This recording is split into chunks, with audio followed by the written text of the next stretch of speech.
Today we're replacing an APC RBC6 battery cartridge. Here we have a UPS with a battery fault light showing.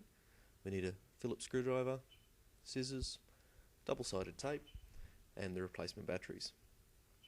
First, remove the cover from the front of the UPS. If it's tight, use the screwdriver to just give the cover a bit of a tap in the finger holes. Remove the front cover and place it on top of the UPS. Undo the two screws securing the steel plate.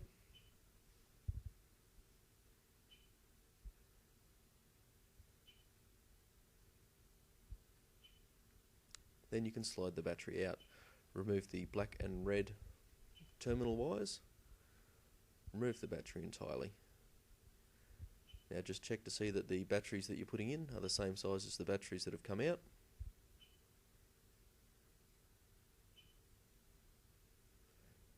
Now we need to get some double-sided tape to stick the two batteries together.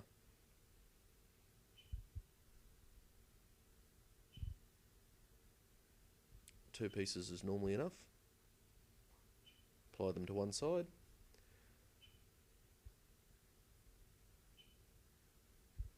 Now the easiest way to line up the batteries is to just use a flat level surface, line the batteries up against another surface and slide them together.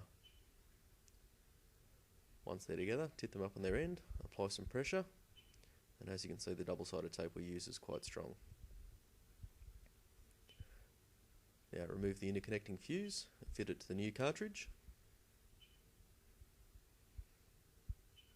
Begin to slide the battery in, fit the black wire at the back, the red wire at the front, slide it all the way in and close the cover, fitting the two screws.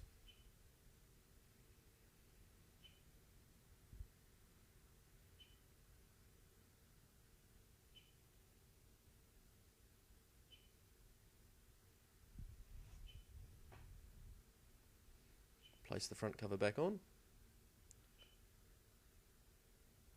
and press the test button to check the battery is okay.